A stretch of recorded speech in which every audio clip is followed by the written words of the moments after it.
Hey there, folks. Pliskin by 51mm. I got a real quick video I'm going to make in regards to my Primary Arms SLX3. This is actually a really good optic for what it is. It works just like an ACOG. Here, I'll take the scope cover off. I don't know if I can get it to where you guys can see the reticle. Yeah, there we go. See, it's got a little, like, donut, half donut. My brain's not working. Well, not a chevron, but half donut, and it does have a chevron. It's like in the reticle itself. But this came off my M14, and nothing's wrong with it, but if you can see here, see that little movement there? That was enough to throw it. So I had to take it off because it lost 0. I'll set this over here. And that has me thinking, well, I said in the previous video that when we put that rail on there, when we JB welded that rail on there, it made my M14A4 basically a FNFAL or SCAR H in terms of like recoil. And it really made me question whether these are rated for 308, like Primary Arms says. They do say the reticle is compatible with 5.56. Like you can use 308 as well as 5.56. Like you can calibrate it for one or the other, and they're interchangeable. And I kind of believe that, but because before it came off the gun, it held 0 pretty damn good. And anytime I'd put a target on that little chevron in the optic, it would just straight up decimate it and destroy it. So the reticle might be calibrated and good for 308, but I don't think the mounting equipment is quite up there, if you get what I mean.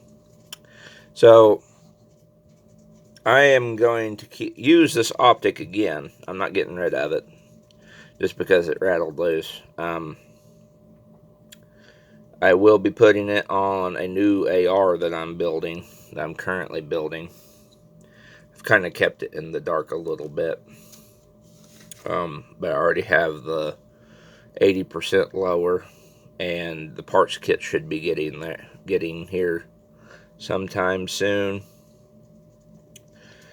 And then all I gotta do is just buy an upper.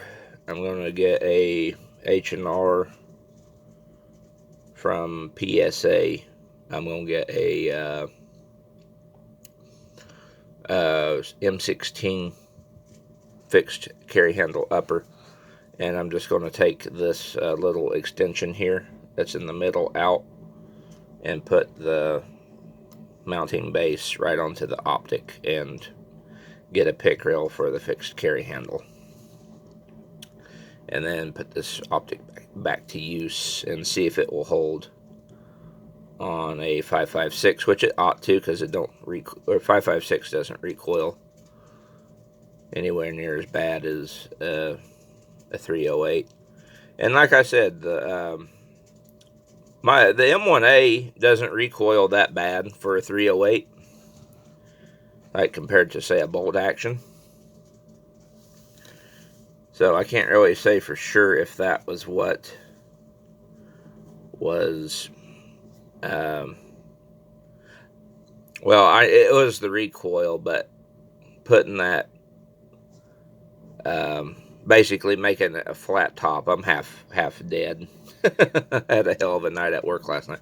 But putting that flat top on it while giving it the ability to mount a scope and all that, and it holds 0 really damn good, has made the recoil on the M14, my M1A Scout Squad, a little bit more violent than it normally is, because M1As don't kick that bad.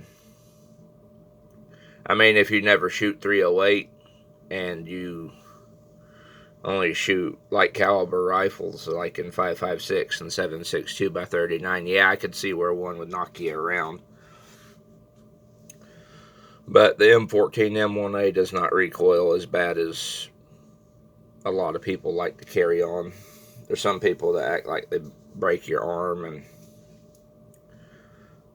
those are the same guys that go on and say you can't carry one and they're too heavy and all that, which is, I mean, the M14 is not a light rifle in any sense, but they're not so heavy that they'll induce a cardiac arrest the moment you walk down a little stretch of road or whatever with.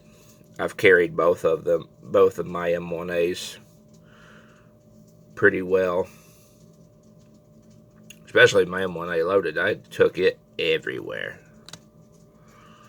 So anyway, that's the story of what's going to happen with the SLX3. I got to throw my phone back on the charger because, lo and behold, I put it on the charger last night when I came home and it did not charge. But today's already shaping up to be a wonderful circus. I just hope work doesn't end up the same way, but I'm not going to hold my breath. So anyway, until I see you guys in the next video, peace.